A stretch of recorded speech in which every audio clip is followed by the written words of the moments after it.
ആരംഭത്തിൽ കഥാനായികയായിട്ടുള്ള സൂയെ കാണിച്ചുകൊണ്ടാണ് അവളെ കുറച്ച് കുട്ടികൾ ചേർന്ന് പരമാവധി ഉപദ്രവിച്ചു. പിന്നീട് അവർ വന്നു നോക്കുമ്പോൾ അവൾ മരിച്ചു എന്നാണ് പറയുന്നത്. പേടിച്ചവർ എന്തായാലും ഇവിടെ ക്യാമറ ഇല്ലാത്ത സ്ഥിതിക്ക് പേടിക്കണ്ട എന്ന് പറഞ്ഞു പോകുമ്പോഴാണ് സൂയി പെട്ടെന്ന് അവരുടെ കാലിൽ പിടിച്ചത്. ബോധം വരുമ്പോഴാണ് അവൾ ഒരു കാര്യം ഓർക്കുന്നത്.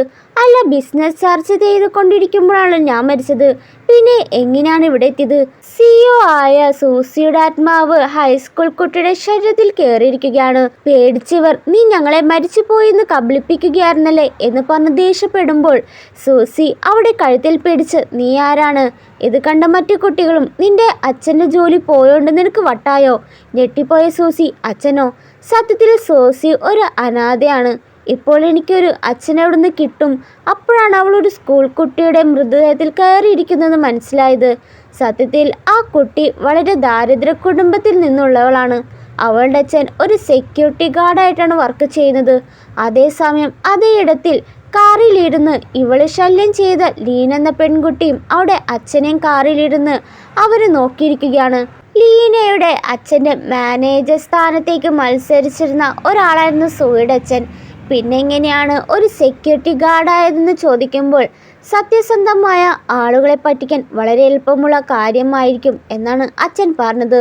സോ ലീന അവളൊരു സെക്യൂരിറ്റി ഗാർഡിൻ്റെ മകളെന്ന പേരിൽ ഫ്രണ്ട്സൊക്കെ ചേർന്ന് അവളെ ഭീഷണിപ്പെടുത്തിയിരുന്നു. അവർ അവളുടെ കയ്യിലുണ്ടായ പണമൊക്കെ എടുത്ത് പടിക്കെട്ടിൽ നിന്ന് വീഴ്ത്തി. ആ ഒരു വീഴ്ചയിലാണ് സൂയുടെ ബോധം പോയത്. എങ്കിൽ അവൾ മരിച്ചെന്ന് കരുതി പേടിച്ചു പോയി. ഇതൊക്കെ ഓർക്കുമ്പോഴാണ് ഇവൾ അവളെ ഭീഷണിപ്പെടുത്തിയതാണെന്നുള്ള സത്യാവസ്ഥ മനസ്സിലാക്കി സൂസി ലീനയെ ഒരു ബിൽഡിങ്ങിന് മുകളിൽ നിന്ന് തള്ളിയിടാൻ നോക്കുന്നു. അവിടെയെങ്ങും CCTV ഇല്ലാത്തതുകൊണ്ട് തന്നെ യാതൊരു പ്രശ്നം വരാൻ പോകുന്നില്ല എന്ന് പറയുമ്പോൾ പേടിച്ചവർ തെറ്റ് മനസ്സിലാക്കി അവർ ഇനി ഒരിക്കലും ഇങ്ങനെ ചെയ്യില്ലെന്ന് പറയുന്നു. അതുകൊണ്ട് ഒരു പ്രാവശ്യത്തേക്ക് ക്ഷമിച്ചിരിക്കുകയാണ്. ഇനി എങ്ങാനും ഇങ്ങനെ സംഭവിച്ചാൽ എന്ന് പറഞ്ഞ് ഭീഷണിപ്പെടുത്തി സൂസി അവിടുത്തെ പോകുന്നു. സൂയുടെ പെട്ടെന്നുള്ള മാറ്റം കണ്ട് മറ്റു പെൺകുട്ടികൾ ആകെ ഞെട്ടിപ്പോയി. പിന്നീട് സൂസി ഒരു കടയിൽ കയറുമ്പോൾ കടയിലെ TV-യിൽ സൂസിയെക്കുറിച്ചുള്ള വാർത്തകളാണ് കാണിക്കുന്നത്. ഒരു വനിതാ ബിസിനസ്സുകാരി പെട്ടെന്നൊരു അപകടത്തെ തുടർന്ന് മരിച്ചുപോയി. ഇത് കണ്ടത് തൻ്റെ മാഫിയ ഗ്രൂപ്പിലെ എല്ലാ അംഗങ്ങൾക്കും എന്ത് സംഭവിച്ചെന്നറിയാൻ അവൾ നേരെ അവരെ കാണാനായി പോയി.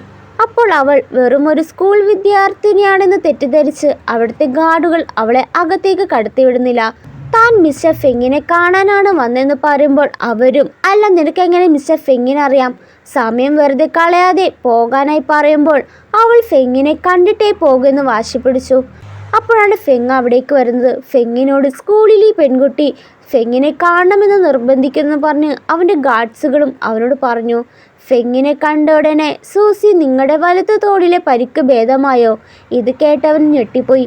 കാരണം അവൻ്റെ വലത്ത് തോളിലെ പരിക്കിനെ കുറിച്ച് സൂസിക്ക് മാത്രമേ അറിയാൻ പാടുള്ളൂ, മറ്റാർക്കും അറിയില്ലായിരുന്നു. അതിനാൽ ഫെങ് അവളുടെ അകത്തേക്ക് കയറാനായി പറഞ്ഞു. നടന്നതെല്ലാം സൂസി പറയുമ്പോൾ ഫെങ് ഇരുന്ന് പൊട്ടിക്കരയുകയാണ്. കാരണം അവൾ മരിച്ചു പോയതുകൊണ്ട് തന്നെ അവളെ വീണ്ടും കാണാനുള്ള പ്രതീക്ഷ ഉണ്ടായില്ല. അവളെ കണ്ടതിൽ പൊട്ടിക്കരയുകയാണ്. കറൻലി ഇപ്പോൾ എന്താണ് സ്റ്റാറ്റസ്? വാൻഹു ഗ്രൂപ്പിന് ഭാവിയിൽ എന്തെങ്കിലും സംഭവിച്ചാൽ എനിക്ക് പഴയതുപോലെ പുറത്തു വരാൻ പറ്റില്ല. നിങ്ങളുടെ സഹായം ഇപ്പോഴും ആവശ്യമാണെന്ന് പറഞ്ഞ് ഫെങ്ങിനെ ആശ്വസിപ്പിച്ചു. പക്ഷേ സൂസിക്ക് ഇപ്പോൾ ഒരു വിദ്യാർത്ഥിനിയായിട്ടാണ് ഇപ്പോൾ ജീവിക്കാൻ പറ്റൂ. എന്നാൽ അവൾ വീട്ടിലെത്താത്തതുകൊണ്ട് തന്നെ വീട്ടുകാർ പോലീസിൽ റിപ്പോർട്ട് ചെയ്തതിനാൽ പോലീസ് അന്വേഷിച്ച് അവിടെ എത്തുകയാണ്. ശേഷം അവൾ വീട്ടിലെത്തുമ്പോൾ അച്ഛനും അമ്മയ്ക്കും ഒരുപാട് സന്തോഷമായി. എവിടെയായിരുന്നു നീ? എന്താ കോൾ എടുക്കാത്തെന്ന് ചോദിക്കുമ്പോൾ അവളുടെ നെറ്റിയിൽ പൊട്ടിയത് കാണുന്നു. ഇതെങ്ങനെ പറ്റിയെന്ന് ചോദിച്ച് അവൾ പരിഭ്രാന്തയായി മരുന്നൊക്കെ കൊടുക്കുകയാണ്. അന്നേരം സൂയുടെ ഇളയ സഹോദരൻ അവളെ കണ്ടതും ഓടിയെത്തി. സൂസിക്ക് ഇങ്ങനെ ഒരു കെയറിങ് കിട്ടാത്തതുകൊണ്ട് തന്നെ ഒന്നും വേണ്ട, കുറച്ച് ഉപ്പിട്ടാൽ മതി എന്ന് പറഞ്ഞ് അവൾ പൊട്ടിയെടുത്ത് കുറച്ച് ഉപ്പ് തേച്ചു. ശേഷം അവർ അത്താഴം കഴിക്കാനിരിക്കുമ്പോഴായിരിക്കും അവളുടെ അച്ഛൻ മാനേജറിൽ നിന്ന് കോള് വരുന്നത്. അച്ഛൻ്റെ ഇപ്പോഴത്തെ പോസ്റ്റ് ഉപേക്ഷിക്കാൻ പറഞ്ഞുകൊണ്ട്, കൂടാതെ അച്ഛനോട് ചില ഡോക്യുമെൻറ്റ്സ് എടുത്തുകൊണ്ട് വരാനായി ആവശ്യപ്പെട്ടു. സോ അച്ഛൻ കമ്പനിയിൽ എന്തോ പ്രധാനപ്പെട്ട കാര്യം വന്നിട്ടുണ്ട്, അതുകൊണ്ട് ഉടൻ തന്നെ പോകണമെന്ന് പറഞ്ഞ് ഇറങ്ങാൻ നിന്നതും അമ്മയ്ക്ക് കാര്യം മനസ്സിലായി. എന്തിനാണ് തൻ്റെ ഭർത്താവിനെ മാത്രം ലക്ഷ്യം വെക്കുന്നത്? അപ്പോൾ സോസി ചോദിക്കുന്നുണ്ട്, അച്ഛൻ ഏത് കമ്പനിയാണ് ജോലി ചെയ്യുന്നത്? നിനക്കറിയില്ലെന്ന് പറഞ്ഞ് അമ്മ കമ്പനിയുടെ പേര് പറയുമ്പോഴാണ് അവൾക്ക് മനസ്സിലായത് അവളുടെ അച്ഛൻ വർക്ക് ചെയ്യുന്ന കമ്പനിയായിട്ട് ഇവളുടെ കമ്പനിയുമായിട്ട് നല്ല രീതിയിൽ കയ്യപ്പുള്ള കമ്പനിയാണ്. ഇവിടെ അവളുടെ അച്ഛൻ ഡോക്യുമെന്റ്സ് ആയിട്ട് മാനേജറിന്റെ അടുത്തെത്തുകയാണ്.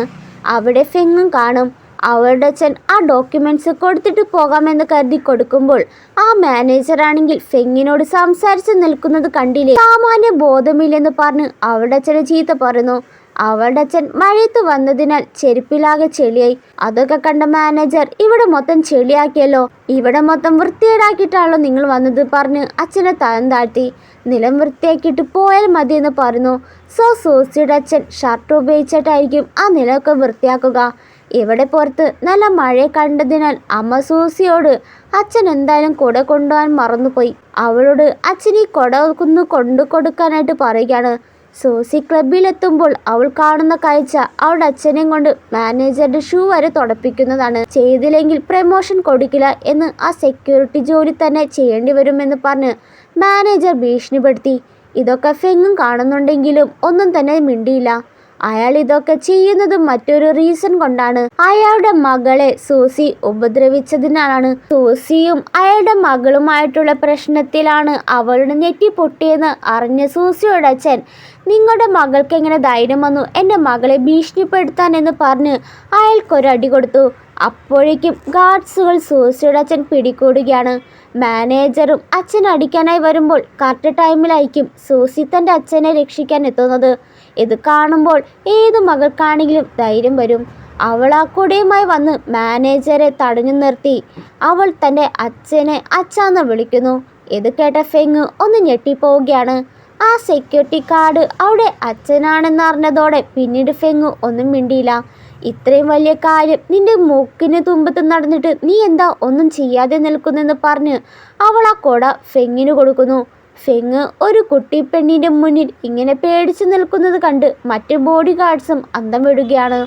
ശേഷം ഫെങ് അവളുടെ അച്ഛനോട് നല്ലോണം പെരുമാറുമ്പോൾ സൂസി അവനോട് തൻ്റെ ഐഡൻറ്റിറ്റി പുറത്താക്കിയാൽ കൊല്ലുമെന്ന് ഭീഷണി മുഴക്കി.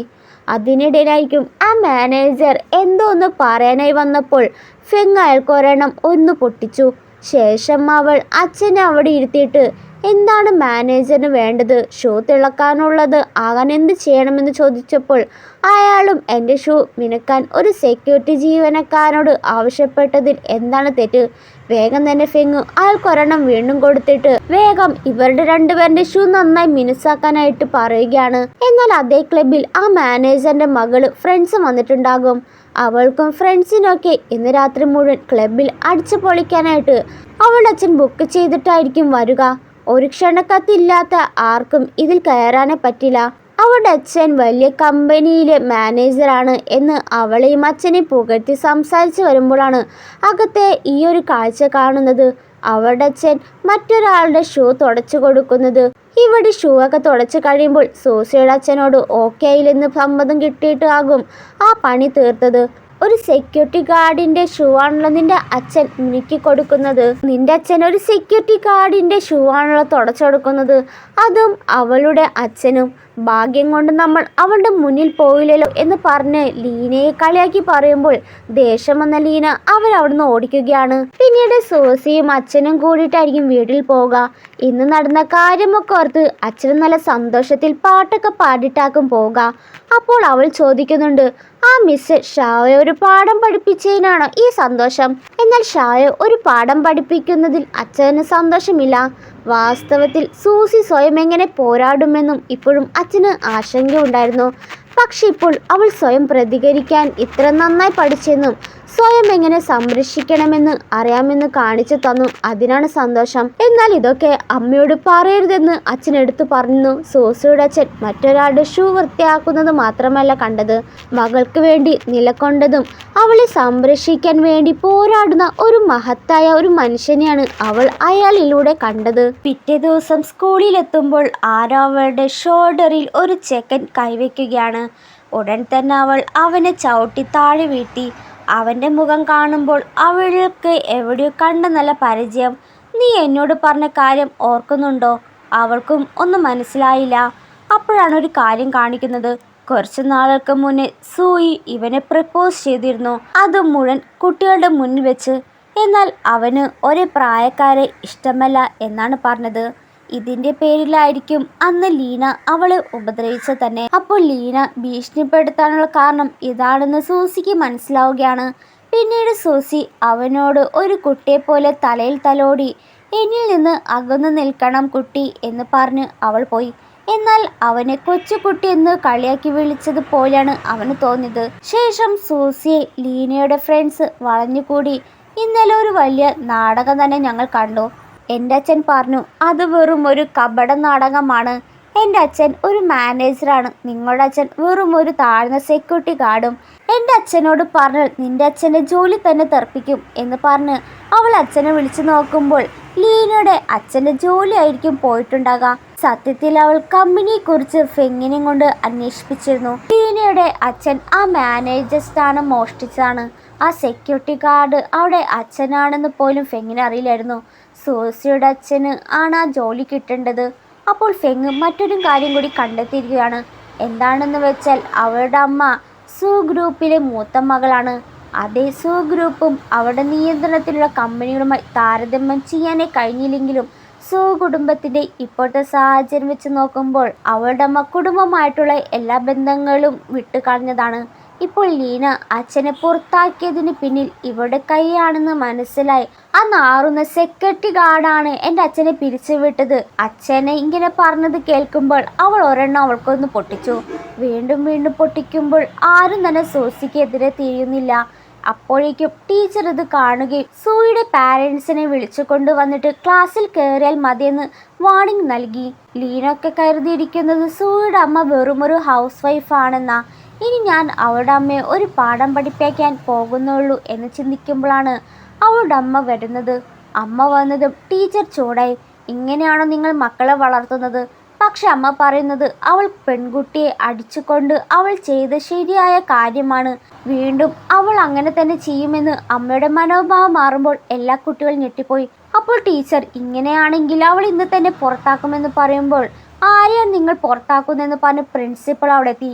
പ്രിൻസിപ്പൾ ആണെങ്കിൽ അമ്മയോട് മാന്യമായിട്ടായിരിക്കും സ്കൂളിൽ വരുന്നുണ്ടെന്ന് അറിഞ്ഞുകൊണ്ട് എന്താണ് നേരത്തെ പറയാത്തത്? ഒരു പാവപ്പെട്ടവരായ അവരോട് എന്തിനാണ് പ്രിൻസിപ്പൾ ഇത്രയും മാന്യത കാട്ടുന്നതെന്ന് പലർക്കും മനസ്സിലായില്ല. പ്രിൻസിപ്പൾ വരെ ഇത്രയും ബഹുമാനം കാട്ടുമ്പോൾ ടീച്ചറും അമ്മയ്ക്ക് ഇരിക്കാൻ വരെ കസാര ഇട്ട് കൊടുത്തു. അവൾക്കും ഇതൊക്കെ കാണുമ്പോൾ ഹാപ്പി. അപ്പോൾ തൻ്റെ അമ്മ ഏതോ കൊമ്പത്ത് പിടിപാടുള്ള ഒരാളാണെന്ന് അവൾക്ക് നല്ല രീതിയിൽ മനസ്സിലാവുകയാണ്. ക്ലാസ്സിൽ നിന്ന് ഇറങ്ങുമ്പോൾ ഇവൾക്ക് തന്നെ വിശ്വസിക്കാനേ പറ്റുന്നില്ല അമ്മയ്ക്ക് ഇത്രയധികം സ്വാധീനം ഉണ്ടാകുമെന്ന്. അപ്പോൾ അമ്മ അവളോട് ഒരു കാര്യം പറയുകയാണ്. ആകാശം ഇടിഞ്ഞു വീണാലും അനീതി സഹിക്കേണ്ടയില്ലെന്ന് പറഞ്ഞ് അമ്മ പ്രിൻസിപ്പളിനെ കാണാനായി പോയി. പ്രിൻസിപ്പളിനെ കാണുന്ന അമ്മ ഒരുപാട് നന്ദിയുണ്ട്. അപ്പോൾ പ്രിൻസിപ്പൾ അച്ഛനുമായും അല്ലെങ്കിൽ മറ്റുള്ളവരുമായിട്ട് വല്ല കണക്ഷൻ ഉണ്ടോ? വളരെ കാലം മുമ്പ് തൻ്റെ കുടുംബമായിട്ട് ബന്ധം വിച്ഛേദിച്ചാണ്. നല്ലൊരു കുടുംബമാണ്. സത്യം പറഞ്ഞാൽ അന്ന് നിങ്ങളുടെ മകൾക്ക് സ്കൂളിൽ ചേരാൻ അവസരം നൽകിയത് ഞാനാണ്. നമുക്കൊരു ബന്ധം സ്ഥാപിക്കാം. ഒരു പാലുമിട്ടാൽ അങ്ങോട്ടും ഇങ്ങോട്ടും വേണമല്ലോ. നമ്മുടെ സ്കൂളും സോ ഗ്രൂപ്പ് നമുക്ക് കുറച്ച് സഹകരണം സ്ഥാപിക്കാമെന്ന് പറയുമ്പോൾ ഇതിൽ നിങ്ങളെ സഹായിക്കാൻ എനിക്കൊന്നും ചെയ്യാൻ കഴിയില്ല എന്നായിരിക്കും അമ്മ പറയുക. എന്നിരുന്നാലും മറ്റു വഴികളിലൂടെ എന്നെ സഹായിക്കാൻ കഴിയുമെങ്കിൽ. അപ്പോൾ പ്രിൻസിപ്പൾ അമ്മയോട് മോശമായി പെരുമാറി. ഞാനതല്ല ഉദ്ദേശിച്ചതെന്ന് പറഞ്ഞ് കൈയൊക്കെ തൊടുന്നു. ഇവിടെ സൂസിയാണെങ്കിൽ ഒരു ബാറ്റ് എടുത്ത് ഓഫീസ് മുറിയിൽ വന്ന് നിൽക്കുകയാണ്. അയാൾ അമ്മയുടെ ഷോൾഡറിൽ കൈവച്ചത് പെട്ടെന്ന് അമ്മ എഴുന്നേറ്റ് നിൽക്ക്, കുറച്ച് മാന്യമായിട്ട് സംസാരിച്ചൂടെ? എന്നാൽ അയാൾ അമ്മയെ വിടുന്നത് പോലുമില്ല, കയറി പിടിച്ചു. ഉടനെ തന്നെ സൂസി വാതിൽ തുറന്ന് ആ ബാറ്റ് വെച്ച് അയാളെ പൊതിരടിക്കുകയാണ്. സോ പ്രിൻസിപ്പൽ ദേഷ്യത്തോടെ അവളെ സ്കൂളിൽ നിന്ന് പുറത്താക്കി. കുറച്ച് നാളൊക്കെ കഴിഞ്ഞ് സൂസിയുടെ ഐഡിയയിൽ അവർ ഗസ്റ്റ് ഹൗസൊക്കെ റെഡിയാക്കി. അതിനിടയിലാകും കുറച്ച് ഗുണ്ടകൾ നിങ്ങളുടെ മകൾ എവിടെ എന്ന് ചോദിച്ച് വടിയുമായി വരുന്നത്. അവളെ എവിടെയാണ്? വേഗം പുറത്തു വരാനായി പറ. അല്ല, നിങ്ങൾ എന്തിനാണ് എൻ്റെ മകളെ അന്വേഷിക്കുന്നത്? എന്താണ് കാര്യം? എന്താണെന്ന് വെച്ച് പറ. അവൾ ആരെയും ഉപദ്രവിച്ചോ? ഞാൻ അവിടെ അച്ഛനാണ്. എന്ത് സംഭവിച്ചാലും ഞാൻ നോക്കിക്കൊള്ളാം. നിങ്ങൾ എന്തെങ്കിലും അശ്രദ്ധമായി ചെയ്യാൻ തിരിഞ്ഞാൽ ഞങ്ങൾ പോലീസിനെ വിളിക്കുമെന്ന് പറയുമ്പോൾ അപ്പോഴാണ് അവരുടെ മുതലാളി എന്നാൽ പിന്നെ പോലീസിനെ വിളിച്ചു നോക്ക്, അവരും വരട്ടെ എന്ന് പറഞ്ഞ് നടന്നു വരുമ്പോൾ സൂസിയുടെ അമ്മയെ കണ്ട് നീയോ? അപ്പോൾ അവൾ നിന്റെ മകളാണോ എന്ന് പറഞ്ഞ് ഷോക്കായി. എന്നിട്ട് അയാൾ അവരുടെ കുടുംബത്തെ വളരെ മോശമായിട്ടാണ് സംസാരിച്ചതിനാൽ അച്ഛനൊരു അടി കൊടുത്തു. അതിൻ്റെ ദേഷ്യത്തിൽ ഗുണ്ടകളെ വെച്ച് അവരൊരിക്കൽ ഗസ്റ്റ് ഹൗസ് മുഴുവൻ തകർത്തിട്ടായിരിക്കും പോയത്.